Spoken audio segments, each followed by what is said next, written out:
नमस्ते दोस्तों। Rakshabandhan means bond of protection अर्थात सुरक्षा का बंधन एक यूनिवर्सल भारतीय फेस्टिवल है जो भाई और बहनों के बीच के रिश्ते का त्योहार मानी जाती है। इसे राखी पूर्णिमा के नाम से भी जाना जाता है जो पूरे भारत और नेपाल में हिंदू सिखों द्वारा मनाई जाती है। रक्षाबंधन संस्कृत शब्द रक्षाबंधनम से उत्पन्न हुआ है। रक्षा का अर्थ है सुरक्षा और बंधन एक बंधन को रेफर करता है। रक्षाबंधन का पर्व विशेष रूप से भावनाओं और संवेदनाओं का पर्व है। एक ऐसा बंधन जो दो इंसानों को स्नेह की धागे से बांधता है। हिंदू परंपरा के अनुसार ये भाइयों और बहनों के बीच प्यार का जश्न मनाने के लिए लोकप्रिय है जो बायोलॉजिकल रूप से संबंधित हो भी सकते हैं और नहीं भी हो सकते हैं। बहन अपने भाई के हाथ पर राखी बांधती है और उसकी समृद्धि के लिए प्रार्थना करती है। दोस्तों, हमारे यहाँ सभी पर्व किसी न किसी पौराणिक कथाओं से जुड़े हुए हैं। रक्षाबंधन की पर्व भी ऐसा ही कुछ कथाओं से रिलेटेड है।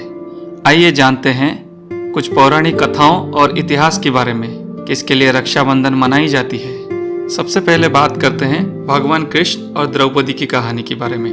पृथ्वी और धर्म की रक्षा के लिए भगवान कृष्ण ने शिशुपाल के वध किए थे। युद्ध में भगवान कृष्ण को चोट लगी और उनके उंगली से रक्त बह रहा था। उनके उंगली से रक्त बहता देख द्रौपदी ने रक्त रोकने के लिए अपने साड़ी के एक पट्टी चीरकर कृष्ण जी के घायल उंगली पर बांध दी थी। कृष्ण भगवान ने द्रौपदी जी के इस उपकार को महत्व दिया और बहन के प्यार और करुणा से बंधा हुआ महसूस किया।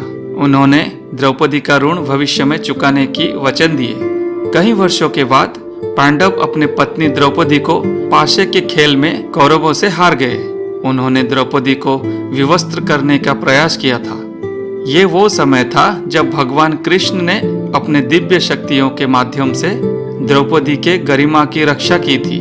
उसी दिन से भाई बहन का प्यार एक रक्षा बंधन के तौर पे मनाई जाती है। आइए जानते हैं राजा बलि और देवी लक्ष्मी की कहानी। राक्षस राजा महाबली भगवान विष्णु के कट्टर भक्त थे। उनकी अपार भक्ति के कारण भगवान विष्णु ने वैकुंठम में अपना निवास स्थान छोड़कर बलि के राज्य की रक्षा करने की जिम्मेदारी ली। भगवान विष्णु के पत्नी देवी लक्ष्मी बहुत दुखी हो गईं। वो अपने पति भगवान विष्णु के साथ रहना चाहते थे, इसलिए वो एक ब्राह्मण महिला के भेष धारण कर राजा बलि के पास गए और उनके महल में शरण ली। उन्होंने श्रावण पूर्णिमा के दिन राजा बलि के हाथ पर राखी बांधी। बाद में देवी लक्ष्मी ने बताया कि वो वास्तव में कौन थे और क्यों आए थे।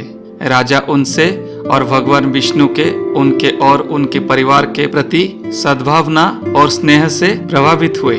बलि ने भगवान विष्णु से अपने पत्नी के साथ वैकुंठ जाने का अनुरोध किया। ऐसा माना जाता है कि उस दिन के बाद से श्रावण पूर्णिमा पर अपनी बहन को राखी या रक्षाबंधन का शुभ धागा बांधने की प्रथा चलती आ रही है।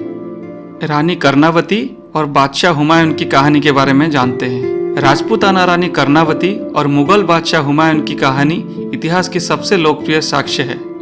मीडियाभाल युग में राजपूत मुस्लिम आक्रमणों से लड़ रहे थे और अपने साम्राज्य की रक्षा कर रहे थे। उस समय से रक्षाबंधन का अर्थ है अपने बहन की प्रतिबद्धता और सुरक्षा सबसे महत्वपूर्ण है। रानी कर्णावती चित्तौड़ की राजा की विधवा रानी थे। उन्हें एहसास हुआ कि वो गुजरात के सुल्तान बहादुर शाह के आक्रमण से अपने साम्राज्य की रक्षा करने में सक्षम नहीं हो सकती। उन्होंने मुगल बादशाह हुमायूं को राखी के धागा भेजे। सम्राट इस भाव से प्रभावित हो गए और बिना समय बर्बाद किए अपने सैनिकों के साथ चित्तौड़ की ओर चल पड़े। ये तो था रक्षाबंधन के बारे में कुछ कथाएं। आइए जानते हैं भारत की अलग अलग जगह पे रक्षाबंधन का नाम किस तरह बोली जाती है। Northern and north western parts of India में इसे राखी पूर्णिमा के नाम से जाना जाता है। इसे पश्चिमी घाट में नारियल पूर्णिमा या कोकोनट फुल मून कहा जाता है, जिसमें गुजरात, महाराष्ट्र, गोवा और कर्नाटक राज्य शामिल है। यहाँ रक्षाबंधन समुद्र पर निर्भर लोगों के लिए एक नए मौसम का शुरुआत का प्रतीक है। राखी पूर्णिमा को भारत के सदर्न पार्ट अर्थात साउथ इंडियन स्टेट्स जैसे कि केरला, आंध्र प्रदेश, तमिलनाडु और साउथ ईस्ट स्टेट ओडिशा के कुछ हिस्सों में अवनी अभितम कहा जाता है और ये ब्राह्मणों के लिए एक महत्वपूर्ण दिन है। इस दिन को ब्राह्मणों के द्वारा उपक्रम कहा जाता है। इस दिन वो अपने पवित्र धागे बदलते हैं। रक्षाबंधन के दिन को मध्य प्रदेश, छत्तीसगढ़, झारखंड और बिहार में श्रावणी या कजारी पूर्णिमा कहा जाता है। रक्षाबंधन किसानों और महिलाओं के लिए एक महत्वपूर्ण दिन है। रक्षाबंधन दिवस को गुजरात में पवित्र पोना के रूप में मनाया जाता है।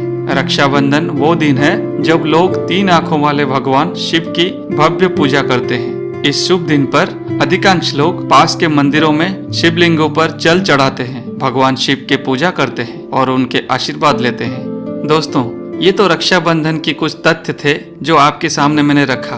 और अगर आपके शहर में और गांव में रक्षाबंधन के दिन कुछ और त्योहार मनाई जाती है तो कमेंट में लिखकर जरूर बताएं। आपको हमारा वीडियो कैसा लगा कमेंट में लिखें और चैनल को सब्सक्राइब करना ना भूलें। Happy Rakshabandhan to all in advance. Thank you.